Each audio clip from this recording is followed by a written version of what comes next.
प्यारे बच्चों, आज हम मिशन बुनियाद लेवल 1 के पेपर को सोल्व करेंगे।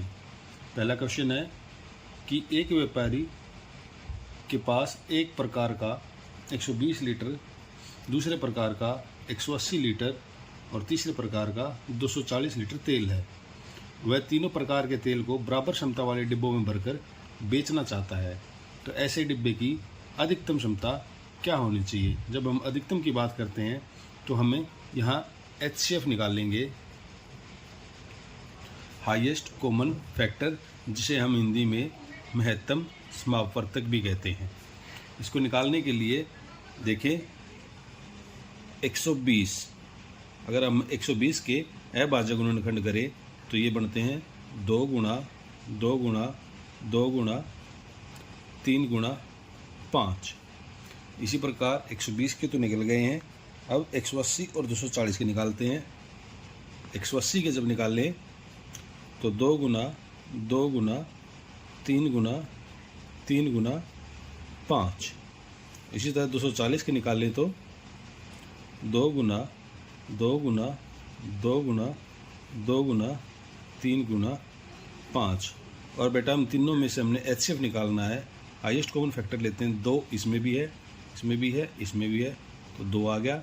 इसमें भी 2, इसमें भी 2, इसमें भी 2, फिर 2 आ गया। अब ये 2 जो है इसमें है, इसमें नहीं है। 3 इसमें है, इसमें है, इसमें है, 3 आ गया। 5 इसमें भी, इसमें भी, इसमें भी, 5 आ गया। और जब हम इनकी मल्टीप्लाई कर देते हैं, 2 दूनी 4, 4 3 12, 12 पंजे 60, तो हमारा आंसर आ गया 60। तो हमारा आंसर हो जाता है B।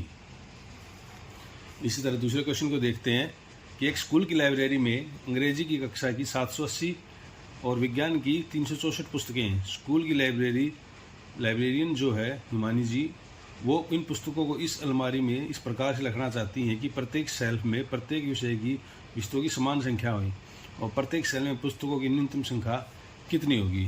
अब बेटा वहाँ रखनी है, तो रखने के लिए हम फिर दोबारा वही काम करेंगे। हम 780 के फैक्टर करेंगे तो 2 गुणा 2 गुणा 3 गुणा 5 गुणा 13, और 364 के करेंगे तो 2 गुणा 2 गुणा 7 गुणा 13, और फिर हाईएस्ट कॉमन फैक्टर फिर निकालें तो 2, फिर 2 और फिर 13, मल्टीप्लाई करें तो 52। तो हमारा आंसर आ गया बेटा 52। तो प्रत्येक सेल पे पुस्तकों की न्यूनतम संख्या कितनी हो जाएगी? 52। अब अगले क्वेश्चन पे चलते हैं। अगला क्वेश्चन कहता है कि विजय ने सोमवार को 12 लीटर और 1 से 2/2 लीटर जूस बेचा। मंगलवार को 14 से 3/4 लीटर दूध बेचा। उसने दोनों दिनों में कितना दूध बेचा? देखिए पहले दिन बेचा 12 से ही 1/2, दूसरे दिन बेचा, जोड़ लेंगे 14 से ही 3/4। जोड़ने का बिल्कुल आसान तरीका बताता हूँ आपको। 12 जमा 14 जमा 1/2 जमा में 3/4।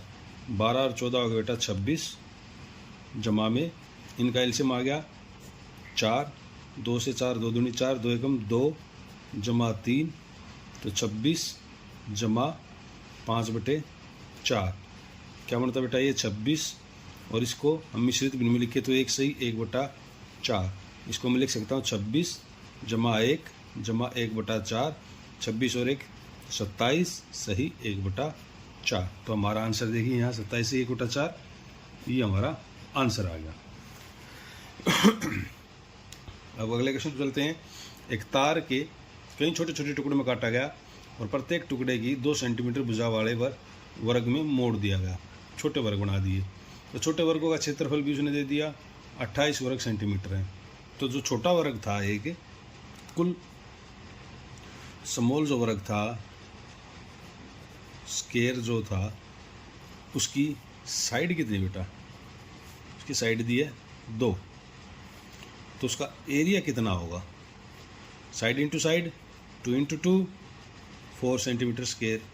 उसकी पेरीमीटर कितनी होगी? 4 इंटू साइड यानी 4 इंटू 2 8 सेंटीमीटर। अब वे बने कितने थे? हमारा जो टोटल एरिया है जो सारा बना हुआ था वो था, देखिए यहाँ पे कुल क्षेत्रफल है 28, यानी जो टोटल था वो था 28 सेंटीमीटर स्क्वायर। तो नंबर ऑफ स्मॉल स्क्वायर्स वो कैसे निकलेंगे? हम इस एरिया को, जो स्मॉल का एक का एरिया था 4 से डिवाइड कर देते हैं, ये आ गया 7। तो 7 स्क्वायर है बेटा छोटे, और एक की पेरीमीटर 8, तो 7 की 7 8 56 सेंटीमीटर पेरीमीटर, यानी जो लंबाई थी उसकी कितनी आ जाएगी? 56। अब हमारा अगला क्वेश्चन है, पांचवा क्वेश्चन। एक शहर के चारों ओर एक गोलाकार दीवार है। इस दीवार के उत्तर, दक्षिण, पूर्व और पश्चिम की ओर 4 दरवाजे हैं। शहर के बाहर एक घर है जो उत्तरी द्वार से 3 किलोमीटर उत्तर में है और उसे दक्षिण द्वार से 9 किलोमीटर पूर्व से एक बिंदु से देखा जा सकता है। शहर के घेरने वाली दीवार का हमने व्यास बताना है। ठीक है बेटा, इस क्वेश्चन को करने के लिए हमने एक डायग्राम बनाया है। डायग्राम को समझेंगे और क्वेश्चन को सोल्व करेंगे। ये हमारा एक शहर हो गया जो चारों ओर से घिरा हुआ है। उसका एक गेट इस तरफ है, एक गेट उसका इस तरफ है, एक गेट उसका ये है और एक गेट उसका ये है। जब हम कभी मैप देखते हैं तो ये क्वेश्चन कभी भी आ सकता है, आपको डायरेक्शन बनाने में बहुत इस चीज़ से आसानी रहेगी। जब कभी हम भारत का मैप देखते हैं, हम हरियाणा में हैं तो हम नॉर्थ साइड में हैं बेटा। ठीक है, हमारे बिल्कुल अपोजिट में केरल वगैरह होते हैं, श्रीलंका होती है, वो हमारे साउथ साइड में है। और पूर्वोत्तर जो राज्य हैं जैसे आसाम, मेघालय, नागालैंड, ये हमारे ईस्ट साइड में है और ये होगी हमारी वेस्ट साइड। तो बेटा ये डायरेक्शन होती हैं। इस तरह कभी भी कोई क्वेश्चन आ जाता है, आपको इसी तरह नोट करनी होती है, फिर डायरेक्शन क्वेश्चन भी इसी उससे आसानी से निकल जाते हैं। ठीक है, उसने कहा कि नॉर्थ से 3 किलोमीटर ऊपर, ये हमारी जो दूरी है वो है 3 किलोमीटर की। कोई एक घर है, इस घर को मैं पॉइंट ले लेता हूँ डी, घर है वहाँ पे, और उसको साउथ से पूर्व की ओर, जब साउथ ये है पूर्व की ओर इस तरफ जाएंगे तो पूर्व की ओर इस तरफ ये जा रहे बेटा इस तरफ। ठीक है, साउथ से पूर्व की ओर, साउथ से चले पूर्व की ओर इस पॉइंट पे आके। ठीक है, इस पॉइंट को मैं ले लेता हूँ बी। ये 9 किलोमीटर दूर है। ठीक है, अब उसने कहा कि ये व्यास बताओ जो इस शहर को घेरे हुई है। ठीक है, इसके लिए हम जो पॉइंट हमें पता है तो उसके हम पॉइंट ले लेते हैं। हम इसको ए ले लेते हैं, इस बिंदु को सी ले लेते हैं, और ये एक स्पर्श रेखा यहाँ पर है, इसको हम ई ले लेते हैं। ठीक है बेटा, क्वेश्चन वैसे तो बहुत बड़ा बन जाता है, हम इसको आंसर से उसको लेके चलेंगे और आंसर के उससे देखेंगे क्या हमारा आंसर बन पा रहा है या नहीं बन पा रहा है। ठीक है, आंसर क्या क्या हमारे, एक ए आंसर है वो है 6 किलोमीटर का, बी आंसर है 9 किलोमीटर का, सी है 12 किलोमीटर का और डी है 10 किलोमीटर का। इस क्वेश्चन को करने के लिए बेटा एक थ्योरम है, वो थ्योरम आगे 10th क्लास में आती थी। क्वेश्चन थोड़ा सा टिपिकल दे रखा है।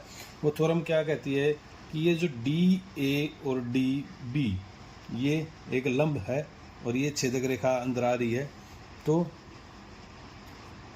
D A multiply D C वो इक्वल होती है डी ई के स्क्वायर के। ये एक इक्वेशन बन रही है, डी ए और डी सी इन दोनों की मल्टीप्लाई किसके स्क्वायर के इक्वल, डी ई के स्क्वायर के इक्वल होती है बेटा। ये एक इक्वेशन बनी हुई है हमारी, इसको देखना है। ठीक है, अब इसी इक्वेशन को हमने रखना है, इसी इक्वेशन में हमने क्वेश्चन रखने हैं और सोल्व करना है, देखना है कि किस में परफेक्ट स्क्वायर आता है, किस में परफेक्ट स्क्वायर नहीं आता। अगर मैं इस लेंथ को पहले वाली मान लेता हूँ 6, अगर मैं इसको 6 मान लूँ तो मेरी देखेंगे अब डी ए कितना बेटा मेरा 3 है, डी सी कितना हो जाएगा अब 3 और 6, 3 + 6 और इक्वल में डी ई स्क्वायर, यानी कि यहाँ पे कोई परफेक्ट स्क्वायर नंबर आना चाहिए। ठीक है, अब मैं बारी बारी से सारे को लेके चलता हूँ। अब 6 लिया था, अब 3 + 9 ले लेते हैं, फिर 3 × 3 + 12 ले लेते हैं, फिर 3 × 3 + 10 ले लेते हैं। यहाँ से मेरा आया बेटा 6 और 3 9, 9 तिया 27। यहाँ से कितना आया 9 और 3 12, 12 तिया 36, 12 और 3 15, 15 तिये 45, 10 और 3 30, सॉरी 10 और 3 13, 13 तिये 39। अब हमने परफेक्ट स्क्वायर देखना बेटा, इनमें से कौन से में आया है। क्या ये परफेक्ट स्क्वायर नंबर है? नहीं। क्या ये है? हाँ। क्या ये है परफेक्ट स्क्वायर? नहीं। क्या ये है? नहीं। तो परफेक्ट स्क्वायर किस में आया बेटा? 36 में। और 36 किस से आया था? 9 से। तो हमारा आंसर कौन सा हो जाता है? बी पॉइंट वाला 9। तो इसमें आंसर क्या आएगा बेटा? इस क्वेश्चन में हमारा क्या आंसर बनेगा? 9।